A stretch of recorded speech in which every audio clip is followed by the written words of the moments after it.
Even with coffee, it's tough to find healthy coffee drinks. Starbucks holiday drinks are back. Their sugar highs are back as well.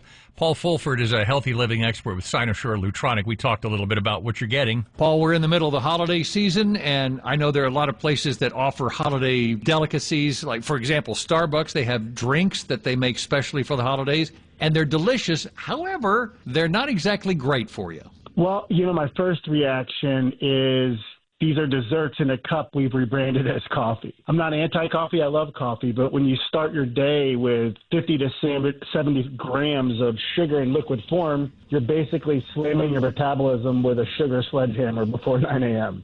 They don't really make it clear what you're getting in those drinks, do they? No, but, if you look, you can see, right? And I've actually got a good friend of mine, Dana Clash. She's a biohacking influencer, and she's been screaming this from the rooftop for years. It's not just the sugar that's in the cup; it's what else is hiding in there. We've turned a simple cup of coffee into dessert built out of syrups, gums, preservatives, and natural flavors.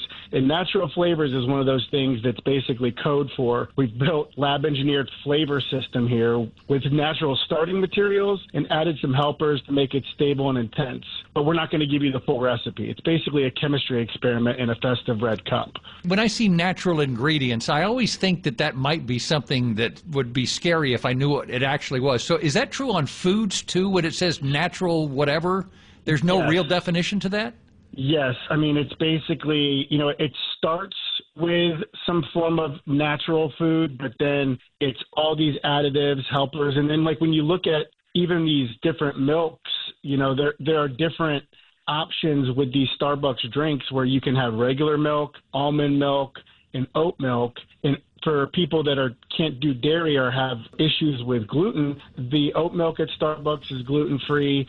You've got almond milk, but the problem with those milks in particular is also they've got gums and preservatives, which will mess up somebody's metabolism. At some point, we got to start saying, hey, take out the filler stuff. We don't really need all of that stuff. Well, correct. And basically what it does is it's crazy it signals these crazy hunger signals, right? Like the biggest thing about sugar is not inherently bad, right? When you look at sugar, your cells burn glucose the same way, whether it comes from a Starbucks cup or an apple. Your mitochondria don't necessarily know the difference, but the delivery system is the difference. That holiday drink is basically liquid sugar with no breaks, no fiber, no chewing, and ultra-processed syrups. You drink it in a few minutes, your blood sugar spikes hard, your insulin surges, then you crash and your body says, store this as extra fat, and by the way, I want more.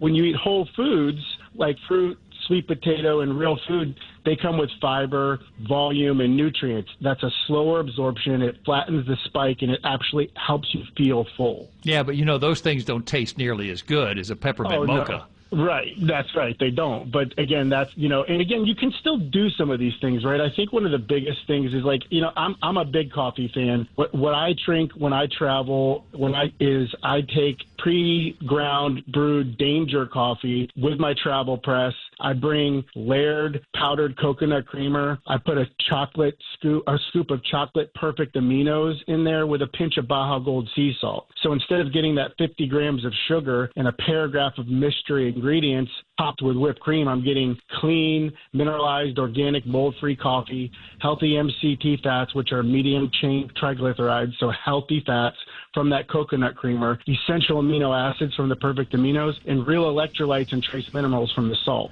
You're the guy who picks up the wedding cake and throws it at people, aren't you? Yes, I am. I'm an extreme example, but it's one of those things where you can still have the things. And look, even if you're going to Starbucks, you can make some healthy hacks, right? Like if I'm going to label this, I would call this like my Fulford Festive 5, right? It's cut the pumps of syrup, like ask for half. If the default's 4, ask for 2. Lose the whipped cream. Whipped cream is a big chunk of extra calories with basically zero benefits, so say no whip, light whip. Smarter milk, right? Skim, almond, or oat instead of those whole milk heavy creamers. If you're dairy-free, I get it, but if you can stick to the dairy, still do the skim because of what's in those creamers. size down, right? Go from that grande to a tall. You're still getting the same vibe with a little bit less, and then base it on real coffee. Instead of just starting with a sugar bomb, do an Americano with a splash of steamed milk and 1 pump of that peppermint, or that latte with 1 pump of caramel brulee, no whip, right? You still get that holiday vibe. You stop treating your pancreas like a piñata. This is Paul Fulford. He's a healthy living expert with Cynosure Lutronic, a leader in the field of medical treatment systems. Paul, well, thanks for killing off my day, but appreciate the time very much. Thank you very much for having me. I appreciate it.